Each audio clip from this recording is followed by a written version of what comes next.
Hi everyone, this is Katie from Moonflower Moments. Today I'm going to do an unsolicited VR to Tarot Magpie's Tarot to Self-Soothe. So in this video they discuss decks that they use when they are trying to self-soothe and essentially how they use decks to support their mental health. And I think it's a really incredible idea. Ever since I watched the video several weeks ago, I can't stop thinking about it. So I've done a lot of reflecting personally in the last few weeks on how I use decks to support my own mental health, the situations in which I would use certain decks in favor of other decks. And so that's what I'm going to be showing today. So I'm primarily also going to be showing deck families as well, because I find that when I am having a bad day, or maybe I'm facing something that feels like a crisis or really is a crisis, I prefer to use a variety of decks when reading. So with that being said, I do want to give a disclaimer, just as Tarot Magpie did, that of course this is my own practice, so what works for me could also work for you, or it could also not work for you. So I think it's a matter of just diving into your collection and seeing what fits and what doesn't fit within certain situations. I also wanted to give a disclaimer that I think some decks on this list are going to surprise people. I do intentionally sometimes use decks that most people would consider a little bit pokey or a little bit shadowy to self-soothe, but as we get towards the end of the list, I'll explain why. So with that being said, I've listed these mostly like low situation to high situation. So the first deck family that I'm going to show is going to be Gentle, which is just such a great one, with Animal Botanical. And by far, this is the softest pairing that I have. So I use these two decks mostly when I am having a rough day and I just need a little support.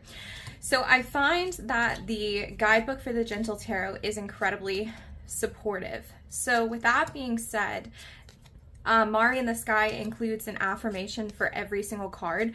So this morning I had pulled 3 of Cups, and the message was together my cups are filled, or together our cups are filled. And I just find that to be a really beautiful message. So I primarily like to use this when I'm having a rough day to get that supportive message, because that's what sticks in my mind at the end of the day. So the reason that I pair this with Animal Botanical is I feel like when I pair these two, it's almost as if the animal that is featured here in Animal and Botanical is the one that is sharing the message for me. So for example, we have the Hierophant right here with the elephant, and then we also have the 7 of Wands, which I love the guidebook entry for this card. So I'm going to go ahead and pull it up. Guys, part of the reason that I decided to film this today is because it is thundering like mad. So if you hear any lightning or thundering, I'm sorry, I will turn it off if necessary, but I guess video making is part of my self-soothing as well. So the 7 of Wands, I know what I stand for. I know how to protect it. I am fire. I think this is a really beautiful thing coming from an elephant, specifically because of the elephant's just like sheer bulk. So with that being said, it would not be very easy to move an elephant. So when I'm thinking about, I know what I stand for, I know how to protect it, I am fire, I can embrace the elephant's energy in that capacity of, well, this elephant wouldn't move very easily, so I'm not going to move very easily. So that being said, I do find that these decks work really well in a supportive capacity together. I very rarely pull more than one Animal and Botanical, just because I feel like I only need one guide, but occasionally I will dip more into several cards with the Gentle Tarot. But this is really just when I'm having a rough day or a rough period of time and I know that I need a supportive animal and some supportive energy to help me get through that. Sorry guys, that's my dog. So the next pairing is also a little bit lighter. Let's see if I can keep track of all these without dropping them. And I'm shocked I haven't talked about this on my channel before. This is Serpent and Peacock, the first edition. I had the opportunity to get the other ones, but I'm madly in love with this deck. It is probably my second favorite deck in all of my collection, and the reason is because it does a job for me that nothing else will. And then this is the Dinosavres Marseille. So first off, it took me forever to find a deck to pair with Dinosavres Marseille, and now that I found Serpent and Peacock, it just fits. It really does. So this being said, both of these decks are very satirical in nature. They portray the messages that you need to see. All of the imagery is there, but it's there in a way that is slightly humorous. So I use this deck in situations where I need a laugh. Like this cat for the Seven of Swords. I mean, Seven of Swords is never really a great card to get, but when I get this cat and I see, I don't even know what it's doing. Like, is it playing an organ? Is it playing a piano? I have no idea. Part of the fun of this and part of the self-soothing process to me is that these cards are so far off the beaten path that they take it's like a jolt to my system. It takes my body and my mind a second to figure out what's going on. And then when I end up figuring out what's going on, most of the time I find the dinosaurs so dang cute and the depictions in Serpent and Peacock to be so, I mean, quite frankly, dang weird, that I just laugh. Like, for example, Knight of Wands. I mean, she literally has her boobs out. What a great representation of the Knight of Wands. Like, just letting it all out there, going forward, going forth courageously, not caring what other people think of you. It's just great. So when I'm having a rough day and I need to have a laugh, when I need to see things from a different perspective, this is the pair that I go to, and it definitely doesn't hurt that this deck has a ton of cats. I won't even go into like some of the editing in here. I think that's been pretty widely discussed, but yeah, these are the decks that I love to use when I need a laugh. So those really are kind of like low need decks, really just used when, you know, I'm mostly managing my situation, but I could use some support or, you know, just a laugh through it. So I'm going to go into like the medium need decks first. So this is Greenwitch, and I have edged it. It was my first deck edging ever. I did not do a great job. I just did it, but that's okay. I spent a very long time edging this deck, and it just made me have a deeper relationship with that. So I did want to go ahead and throw that out as a disclaimer. So Greenwitch along with Earth Wisdom. So most of the time that I'm experiencing anxiety does have to do with like social dynamics and interactions between people.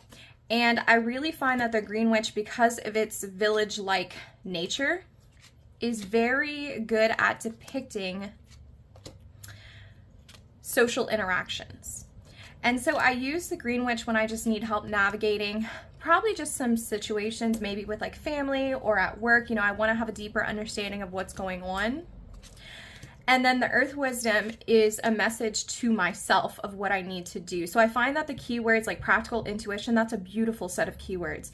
It really does remind you of what you can do to support yourself through this situation. So once again, Greenwitch is mostly like, what are other people doing? And then Earth Wisdom is, what can I do to navigate this situation? I then sometimes, when I really want to get super shadowy, let's try to make some room here, I throw in Fallen Angels with this. I love Fallen Angels. I think that it's not talked about enough. So Fallen Angels, the keywords in particular are sort of brutal. And this is where I start getting into the point where I'm like, okay, what do you mean? Self-soothe, you're talking about brutal keywords. Okay. I really like this deck because I find that the guidebook itself is very predictive in nature, and the words themselves are predictive in nature. So when I'm going through a very negative time, this soothes me in the sense of, it gives me a sense of what to look forward to. So I use this in a predictive capacity. So this would almost be like, what is the energy of the situation? This is what I can do about it. And then this would be what's going to come from it. And I think this is a really great one. I mean, you have the Lady and the Lord, big picture, and then success. So this one's very supportive in nature. But then you get other things such as, you know, Page of Pentacles, heal thyself, and caution. Okay, so I need to heal myself, but I need to be cautionary as I do it.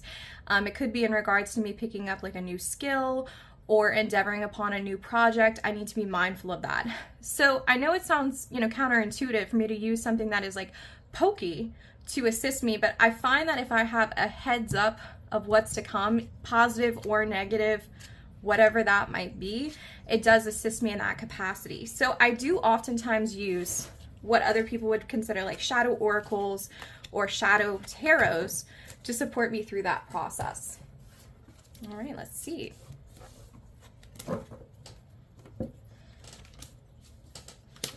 So that was Fallen Angels, Greenwitch, and Earth Oracle. All right, the next set I'm going to show is, wow, I'm surprised that this deck isn't like tear stained. I reach for this one all the time when I'm struggling with very serious issues. So this is the Zombie Tarot. I also use it with Southern Botanical and another oracle too, but I'm going to show this pairing first. So I saw on Dawn Michelle's channel one time that she uses Southern Botanic to give the overall energy of the reading. So when I sit down and I'm really facing a crisis, I'm likely crying, I'm panicking, Southern Botanic gives me the opportunity to take a step back and see the big picture. There's something about this artwork being zoomed out that allows me to do that. So I get an overall energy of the situation. And then the Zombie Tarot really shows power dynamics unlike any other deck that I own. Specifically because the Pentacle suit, I'm going to try to flip to some of them. Let's see if I can get to it. It's called the Hazards. Oh, here we go. The Seven of Hazards. So typically you have your typical associations with Seven of Pentacles. However, this one is almost as if he is assessing this zombie that he has in captivity, and we have like a doll head right here. So it's almost, the doll is missing like a part of its brain. So I guess he's testing whether or not the zombie is going to eat the doll head. You know, I'm not really sure exactly what's going on here, but I definitely see that there is assessment of another person. So with that being said, it plays on those social dynamics and also the power dynamics. So for that reason, these two decks are invaluable in my collection. I do not reach for them often, but I reach for them when I really need to know, okay, what is going on with this situation? You know, Four of Wands, people are having a party in my life, but they're trashing my place in the meantime. So I find that the interpretations are just incredibly shadowy, but they give me a sense of what's going on. And the reason that this is important for me in particular is because I'm an eternal optimist. And I also over empathize with people. And so at the end of the day, seeing the power dynamics laid out directly in front of me, like, no, Katie, this really is exactly what's happening. You're not imagining it. Stop gaslighting yourself.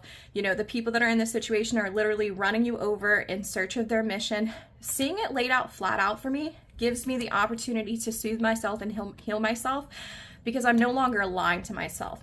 So there's a bit of clarity to that situation that allows me to move forward and not get stuck in the cycles that I'm in.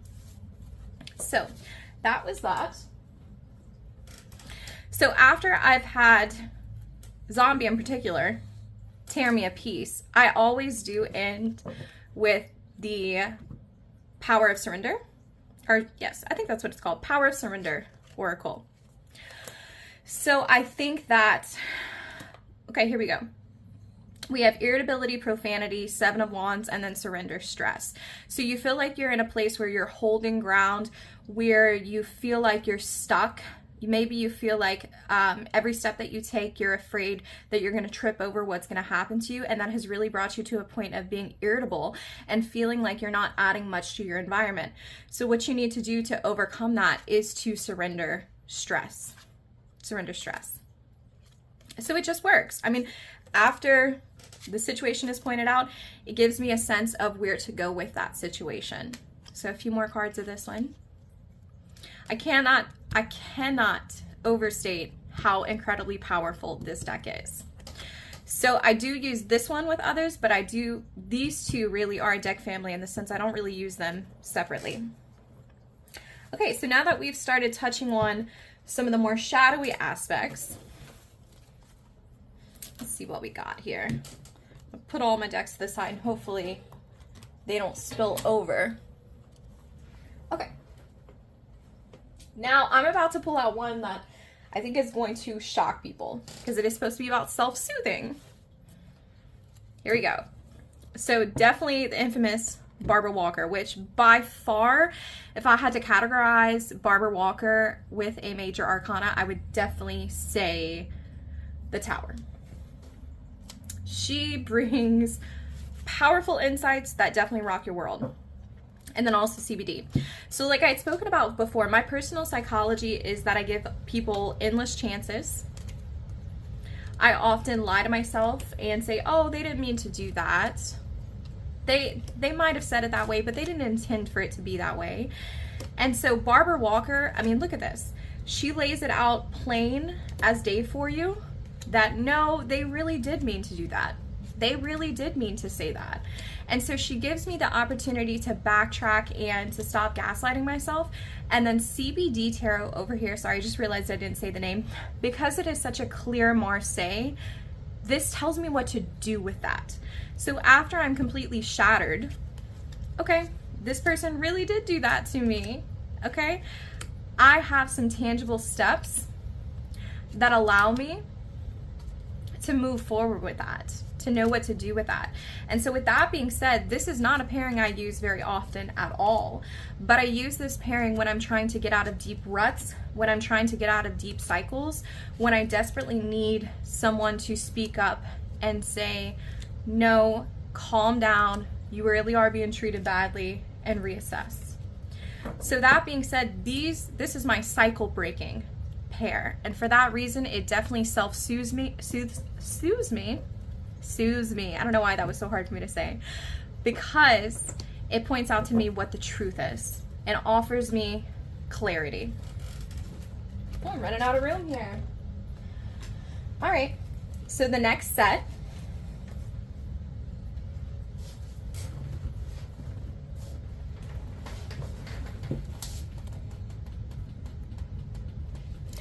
is Mystical Dreams and the Prophet Oracle.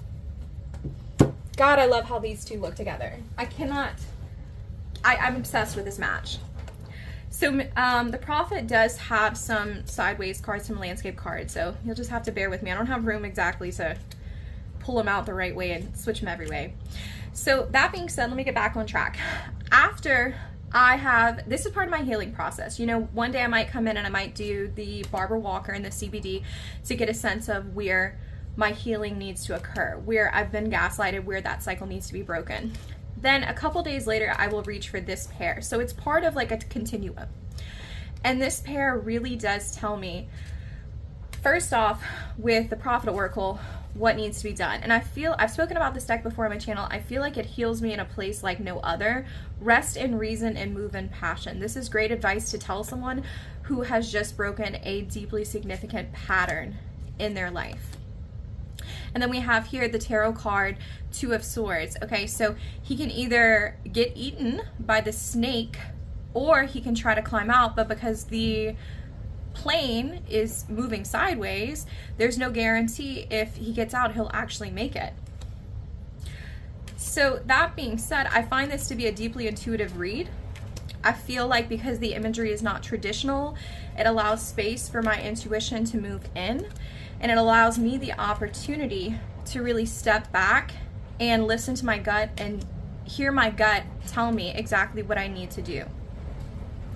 So for that reason, this heals me. Oh, I can hear the thunder getting bad. This heals me significantly, while this, because the imagery is not traditional, allows me room to bring in my intuition about the next steps of my healing, to almost feel like my higher self is speaking to me. All right. I'm gonna pause, and when it stops raining this bad, I will be back.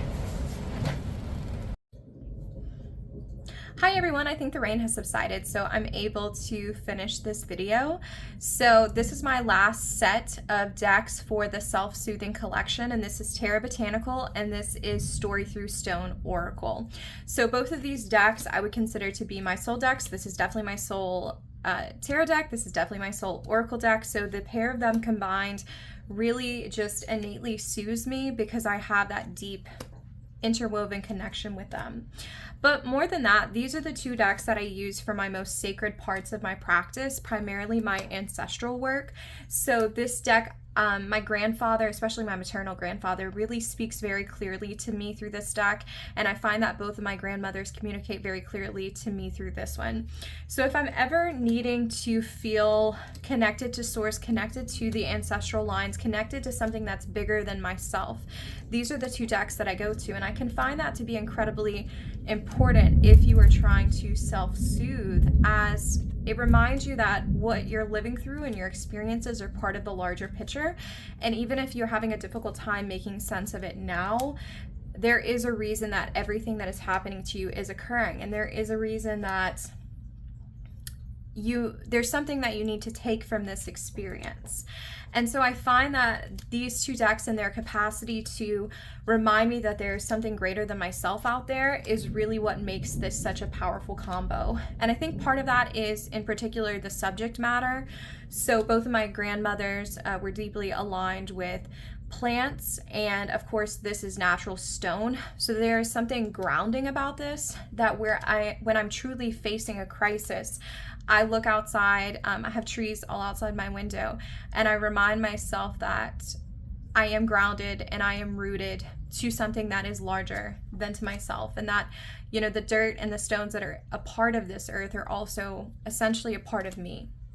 And so for that reason, these two decks are the absolute best examples of self-soothing decks that I have. I know that when everything else fails me, when I'm really struggling, these will never let me down. So with that being said, I've really enjoyed making this response. Like I said, when I saw Tarot Magpie's original video weeks ago, I knew that this was going to be one that I participated in. So I really appreciate them going out of their way to create this. And I hope that others follow suit and also join in on this conversation. So thank you so much for watching. This was Moonflower Moments. I really appreciate you being here.